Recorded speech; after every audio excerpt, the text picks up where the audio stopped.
কত বাচ্চা, ওদের শৈশবটা সত্যি অনেক মনোমুগ্ধকর। এখন কত সুন্দর করে ওরা খেলাধুলা করে। আসলে মানে ছোট যে সময় যে বয়সটা না, আসলে বয়সটা মানে মানে খুব এনজয়েবল। তো কত সুন্দর, ওদের কোনো টেনশন নাই, কোনো কিচ্ছু নাই, শুধু পড়াশোনা, বাসায় যাবে, খাওয়া দাওয়া, ঘুম, খেলাধুলা, এই কত সাধ্য। হ্যাঁ? আর যখন বড় হবে তখন বিভিন্ন ধরনের টেনশন ওদের মাথার উপরে জেঁকে বসবে। সত্যি বাচ্চাগুলো দেখে না মানে ছোটবেলার কথা মনে পড়ে যাচ্ছে। এই সামনে কতগুলো দেখুন না, ওরা এখানে কি করতেছে, খেলাধুলা করতেছে।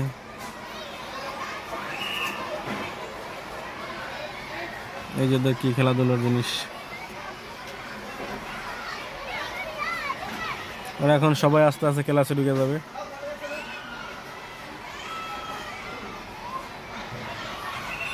সত্যি বিষয়টা খুব ভালো লাগলো আমার কাছে। অনেক বাচ্চা, অনেক। ওদের লেজার টাইম ছিল, তো সবাই এখানে এই যে মাটিতে সবাই গোল দিয়ে বসে যার যার মতো নাস্তা করলো। এখন ঘন্টা পড়ে গেছে, এখন সবাই ক্লাসে ঢুকে যাচ্ছে আস্তে আস্তে। সবাই ভালো থাকেন, আসসালামু আলাইকুম।